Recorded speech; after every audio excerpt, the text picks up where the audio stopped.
Pillar to post and coast to coast, this is The Law. Live audio wrestling. His latest book is out. No is a 4-letter word. How I failed spelling but succeeded in life. He is Chris Jericho, who joins us. I did want to ask you about the Festival of Friendship this year. I mean, everybody raved about this, and I'm curious, leading up to this, the level of pressure you and Kevin felt, because I think most anticipated where this was going and setting up a scenario that would be at people's expectation level. And I think most would agree, you certainly, like, that was, to me, maybe the best segment of the year. But what was the build-up like for that? Was it something where you guys felt that pressure to do something memorable? Well, first of all, we had teased the breakup so many times that anybody that says they knew that was going to happen that night. No, not that night, but I think eventually where the story was going. Of course, but yeah. You knew that the end game was that. Yes. But the Festival of Friendship is something I had pitched months before. I wanted to do, I remember Friendship the Magician was something I pitched right off the bat. The Dancing Girls I pitched right off the bat. Everything getting thrown through the TV as kind of a homage to me throwing Sean through the TV. All that sort of stuff was an idea that I had. I even had the Festival of Friendship. This is what I want to do. It takes a while to get stuff approved, and then finally we decided to do it in Vegas, which was a lot further out, a lot earlier than I thought at one point, then a lot later than I thought. It was just kind of going back and forth. But the festival was always something that was on the books. But here's the big thing: the day that we had the show, Vince wasn't there. And they tried to change it to where Kevin would just attack me. Oh. And my whole thing was the whole drama is the revealing of the list of KO. And, hey, how come my name's on this? And then the looking up and the feeling of like, oh, don't do it. And then he attacks me. Because I was telling Triple H, like, if you watch a horror movie and there's two guys in the forest and the one guy gets his head chopped off from behind, he never saw it coming. There's no stakes at all. The other guy turns around the corner and sees the killer standing there with a big knife and is like, oh, shit. Everyone knows it's going to happen before the guy does. And then when the guy notices, he's done. I said, this is the Red Wedding. It's Game of Thrones. It's the big reveal that you do not expect coming. I had to fight for that all day long. And there was some real heated debates going on between me and Triple H and a couple of the people. I was like, this is the way we're doing it. It's the way I explained it to Vince. I was like, I'll call Vince right now. He's in a plane. I don't care. I'll find him. I'll send a carrier pigeon to get him. And finally, I think it was just exasperation. Just do whatever you want. Fine. And then when it worked out afterwards, I got nothing but calls and praise and texts afterwards. Once again, something you got to stand up for yourself. And I knew that my idea was right. I'm not always right, but I knew that I was right. It had to be the slow reveal of everyone in the building knowing that I'm done before it happens. So, we knew, I mean, working with Kevin, there was never like pressure or stakes. We just knew that it was going to be good because we had great chemistry and we knew where we were going. It was never supposed to be Jericho versus Owens at WrestleMania. I remember going to talk to Vince in June or July to pitch me and Nakamura at WrestleMania that year. And then this Owens thing started and it started going so well. I said, do you think we can carry this to Mania? And Vince said, no.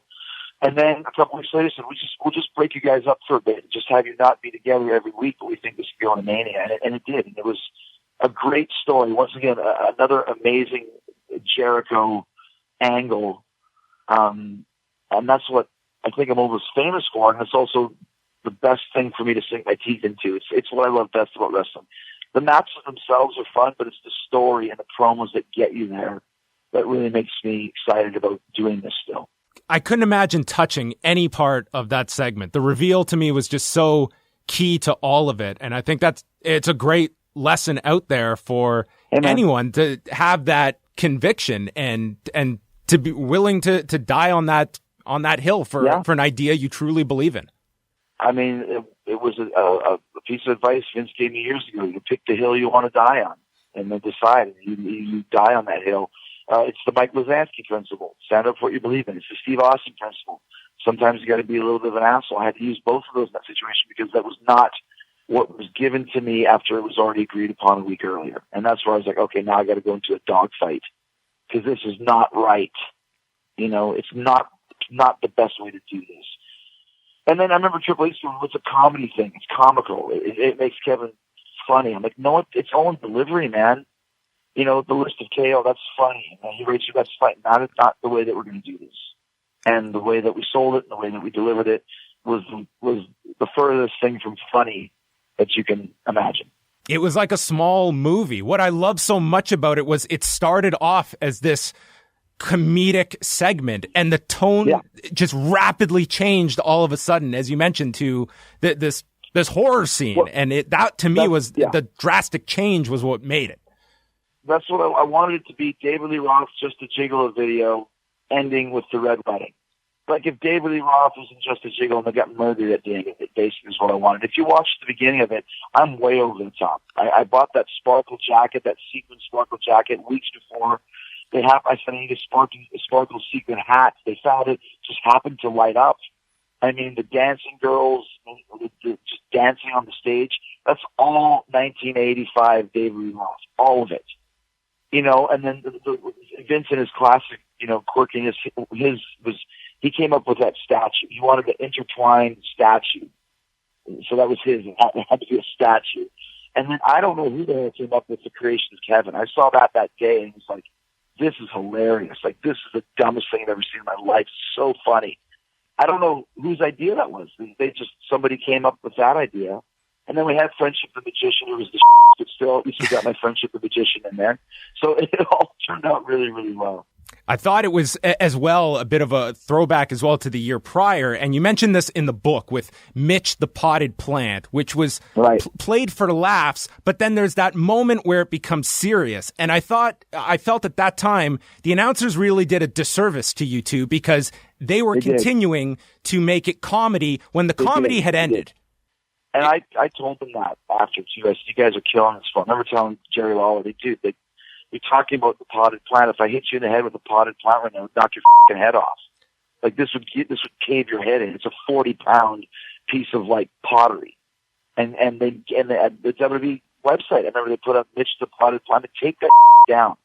I'm gonna start swearing because it pissed me off so much.